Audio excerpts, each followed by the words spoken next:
दी print के YouTube channel को subscribe करें और ताज़ा अपडेट्स पाने के लिए बेल आइकन दबाएं।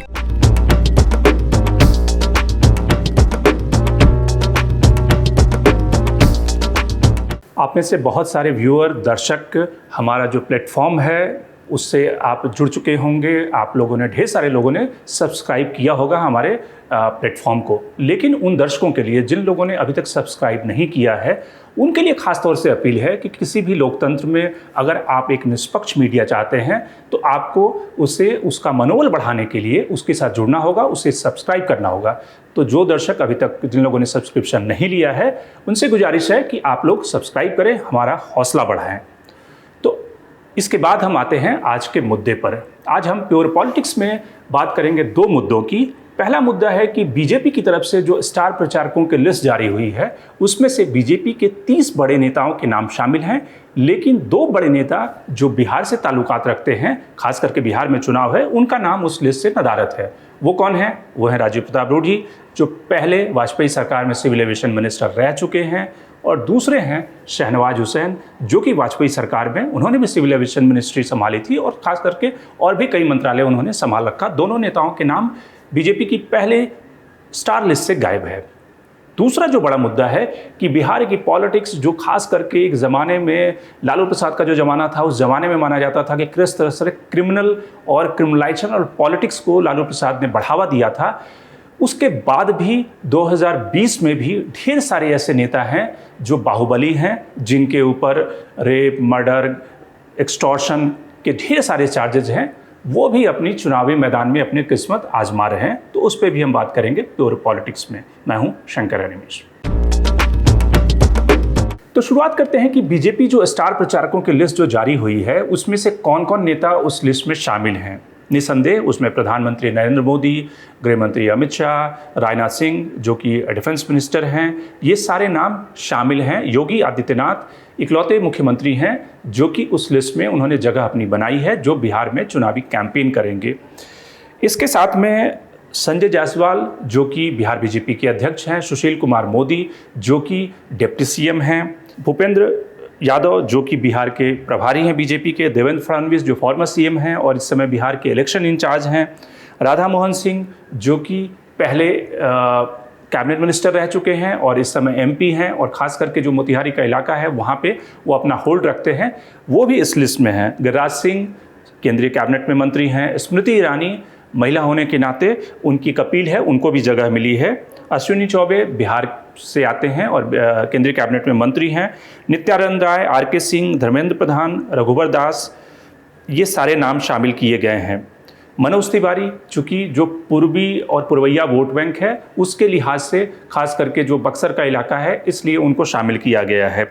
बाबूलाल मरांडी फॉर्मर सीएम हैं और चूँकि ट्राइबल वोट बैंक में उनका एक खासा अपील है, इसलिए उनको शामिल किया गया है। खास करके जो जमुई और झारखंड से लगते हुए इलाके हैं, वहाँ पे कैंपेनिंग करने के लिए उनको शामिल किया गया है। मंगल पांडे जो बिहार में हेल्थ मिनिस्टर हैं, रामकृपाल यादव जो कि सांसद हैं और यादव वोट बैंक लालू प्रसाद यादव के एक ज़माने में काफ़ी करीबी होते थे, उन्होंने भी जगह बनाई है। छेदी पासवान, संजय पासवान, सुशील सिंह, ये सारे नाम बीजेपी के लीडर हैं बिहार बीजेपी के। इन सब ने अपनी जगह बनाई है स्टार प्रचारकों में। लेकिन जो 2 नाम इस लिस्ट से गायब है वो है शहनवाज हुसैन जो कि बीजेपी के नेशनल स्पोक्स पर्सन हैं, वाजपेयी सरकार में मंत्री रह चुके हैं, राजीव प्रताप रूढ़ी जो स्पोक्स पर्सन हैं और साथ ही केंद्रीय कैबिनेट में वाजपेयी सरकार में मंत्री है, वो दोनों इस लिस्ट से गायब हैं। अब बीजेपी का ये कहना है कि चूँकि पहले जो इलेक्शन कमीशन 40 स्टार प्रचारकों की लिस्ट एकोमोडेट करता था, लेकिन कोरोना के कारण वो लिस्ट कम हो गई है, इसलिए 30 प्रचारकों को इस बार मंजूरी मिली है। तो इसलिए सभी नेताओं को एकोमोडेट नहीं किया जा सकता था पहली लिस्ट में, और चूंकि ये लिस्ट हर एक फेज के इलेक्शन के लिए वेरी करती है, अलग अलग होती है, तो इसलिए इस मामले को ज़्यादा तूल देना ठीक नहीं है। अब आपको ये समझाते हैं कि आखिर जो स्टार प्रचारक की लिस्ट होती है उसके मायने क्या हैं। उसके मायने ये होते हैं कि ये जो केंद्रीय नेता अलग अलग कैंडिडेट के लिए कैंपेन करेंगे बिहार में या किसी भी स्टेट में, जब कैंपेन करते हैं तो इनका जो खर्च है, जो इलेक्शन कमीशन ने एक सीमा बांध रखी है किसी भी कैंडिडेट के लिए, लोकसभा के कैंडिडेट के लिए और असेंबली के कैंडिडेट के लिए, कि इससे ज़्यादा वो खर्च नहीं कर सकता। तो उनके खर्च में ये जो केंद्रीय नेता हैं जब उस कैंडिडेट या उस विधायक के लिए कैंपेन करने जाएंगे तो उसके खर्च में इनका खर्च नहीं जुड़ेगा। अगर आप स्टार प्रचारक की लिस्ट में नहीं हैं और अगर कोई केंद्रीय नेता जाता है तो उसका खर्च उसकी खर्च में जुड़ जाएगा, जिससे कि उसके लिए उसका जो चुनावी बिल होगा वो काफ़ी ज़्यादा हो जाएगा। उसको इलेक्शन कमीशन के सामने जो उसकी लिमिट है उसमें वो अपने खर्चे को कैसे कम करके दिखाए, ये सबसे बड़ा चैलेंज किसी भी कैंडिडेट के लिए होता है। तो इसलिए स्टार प्रचारकों के लिस्ट का ये मतलब है कि ये सारे जो नेता केंद्रीय लिस्ट में शामिल होंगे उनका खर्च बीजेपी के खर्च में शामिल होगा, न कि इंडिविजुअल कैंडिडेट के खर्च में वो शामिल किया जाएगा। लेकिन कहीं ना कहीं इससे जो शुरुआती एक संकेत मिलता है कि किस तरह से बिहार की पॉलिटिक्स में और खास करके बीजेपी की पॉलिटिक्स में काफ़ी दिनों से राजीव प्रताप रूढ़ी और शहनवाज हुसैन एक तरह से उपेक्षित चल रहे हैं। उपेक्षित इस सेंस में कि राजीव प्रताप रूढ़ी इतने सीनियर नेता होने के बावजूद भी उन्हें केंद्रीय कैबिनेट में पहले जगह नहीं मिली। जब पहले मोदी कैबिनेट में उन्हें जगह मिली थी, स्किल डेवलपमेंट मिनिस्टर थे, लेकिन बाद में उन्हें ड्रॉप कर दिया गया और उसके बाद से तब से उनके पास कोई खास जिम्मेदारी नहीं है, सिर्फ इसके कि वो नेशनल स्पोक्स पर्सन है। जबकि उन्होंने अपने सीट से लालू प्रसाद यादव को भी हराया हुआ है, सारण सीट जिसका वो प्रतिनिधित्व करते हैं। तो एक हैवीवेट नेता, राजपूत नेता, राजनाथ सिंह से बड़ी अच्छी केमिस्ट्री है, लेकिन चूंकि मोदी शाह के रजीम से उनकी ट्यूनिंग उतनी अच्छी नहीं है और इसलिए शायद उन्हें किनारे किया गया है और इसलिए इस बार पहली लिस्ट से उन्हें ड्रॉप भी कर दिया गया। हालांकि बीजेपी कहती है कि आने वाले चरणों में उन्हें एकोमोडेट किया जाएगा। सेम स्थिति शहनवाज हुसैन की है। शहनवाज हुसैन एक प्रमुख नेता रहे हैं और मुस्लिम जो प्रतिनिधित्व है उसमें दो ही नेता जो शहनवाज हुसैन और मुख्तार अब्बास नकवी बीजेपी को रिप्रेजेंट करते हैं। लेकिन शहनवाज हुसैन पिछले कई सालों से 6 सालों से वो राज्यसभा का टिकट उन्हें नहीं मिला है, राज्यसभा का टिकट उन्हें नहीं दिया गया। हर बार राज्यसभा की वैकेंसी होती है और सबसे पहला नाम शहनवाज हुसैन का उछलता है, लेकिन शहनवाज हुसैन को राज्यसभा का टिकट नहीं मिलता है। तो कहीं ना कहीं जो सेंट्रल लीडरशिप के साथ जो उनकी ट्यूनिंग है, उनकी इक्वेशन है, उसका एक रिफ्लेक्शन दिखता है कि पहली जो स्टार लिस्ट है उससे दोनों नेताओं का गायब होना। हालांकि बीजेपी ने कहा है कि आने वाली जो लिस्ट होगी उसमें उन्हें अकोमोडेट किया जाएगा। अब आते हैं दूसरे मुद्दे पर।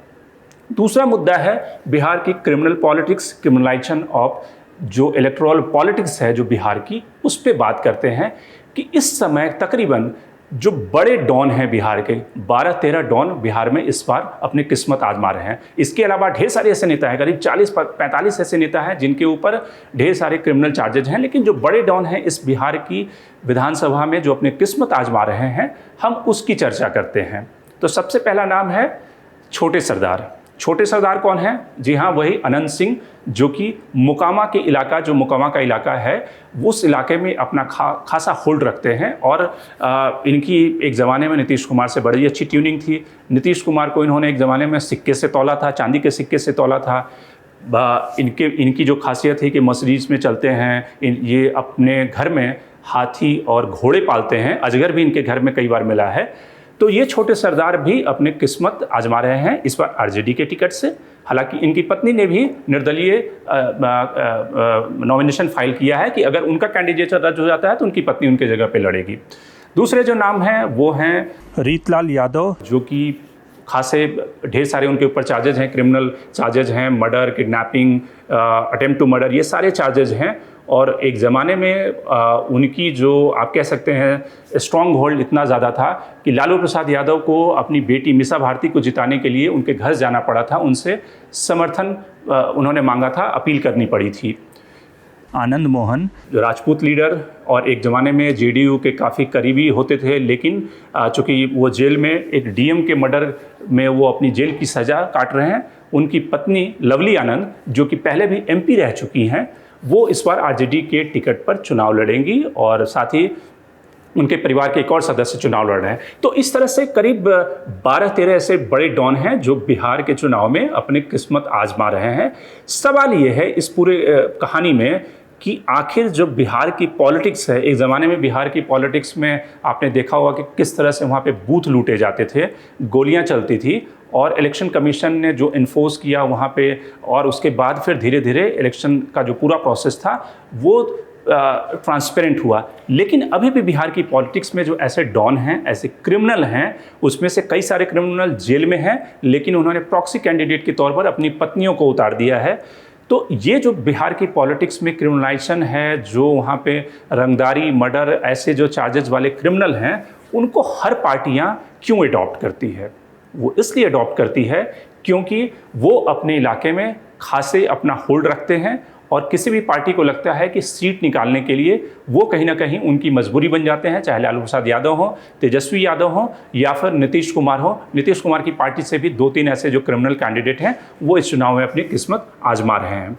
तो बिहार की 2 खबरें, एक किस तरह से जो क्रिमिनल हैं, जो डॉन हैं, वो अपनी किस्मत आजमा रहे हैं, और दूसरा किस तरह से बीजेपी के 2 जो बड़े दिग्गज नेता थे वो स्टार प्रचारकों की लिस्ट से गायब हो गए हैं।